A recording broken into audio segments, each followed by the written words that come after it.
বিরোধিতা এমন এক শব্দ যা শুনে আমরা সবাই ভয় পেতে থাকি। যদি কেউ আমাদের বিরোধিতা করে তা আমাদের সহ্য হয় না। আমরাও কারোর বিরোধিতা করে কোনো শত্রুতা করতে চাই না। এই ধরনের ভাবনা আমাদের মনে আসতেই থাকে।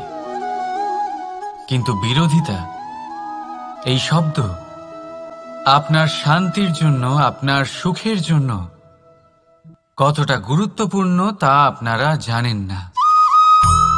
তাই যদি কাল এসে কেউ আপনার বিরোধিতা করে, তখন সবার আগে নিজেকে যাচাই করুন। আপনি কি ভুল করেছেন? আপনার দোষ কি? নিজের মধ্যে কি ত্রুটি আছে সেটা বোঝার চেষ্টা করুন।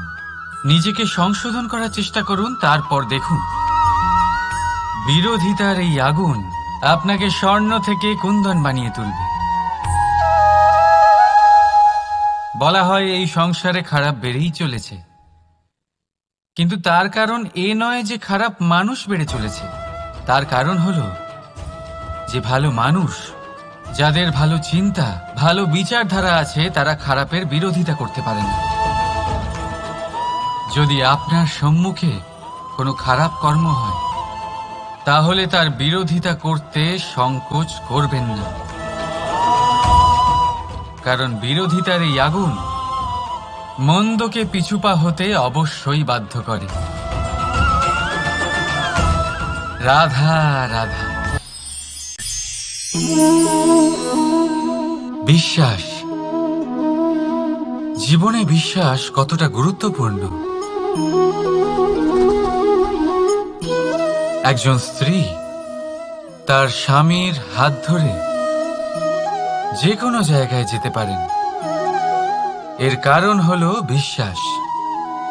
তার নিজের স্বামীর ওপরে বিশ্বাস আছে। যখন একজন মা তার ছোট বাচ্চাকে কোলে তুলে হাওয়ায় ওঠায়, তখন সেই বাচ্চা ভয়ভীত হয়ে যায় না। তার কারণ হলো বিশ্বাস। তার বিশ্বাস আছে যে তার মা তার কিচ্ছু হতে দেবে না। এক বৈদ্যের দেওয়া ঔষধ সন্তান কিছু না বুঝে শুনেই খেয়ে ফেলে। সেই বৈদ্যের জ্ঞানের বিষয়ে তার কোনো ধারণাই থাকে না। শুধু নিজের পিতার উপরে বিশ্বাস আছে যে তার পিতা তাকে খারাপ কিছুই দেবে না।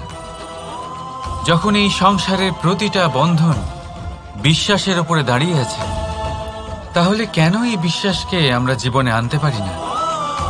আপনি নিজেই দেখুন, এই বিশ্বাস নিজের জীবনে এনে দেখুন, সবকিছু আরো সুন্দর হয়ে যাবে।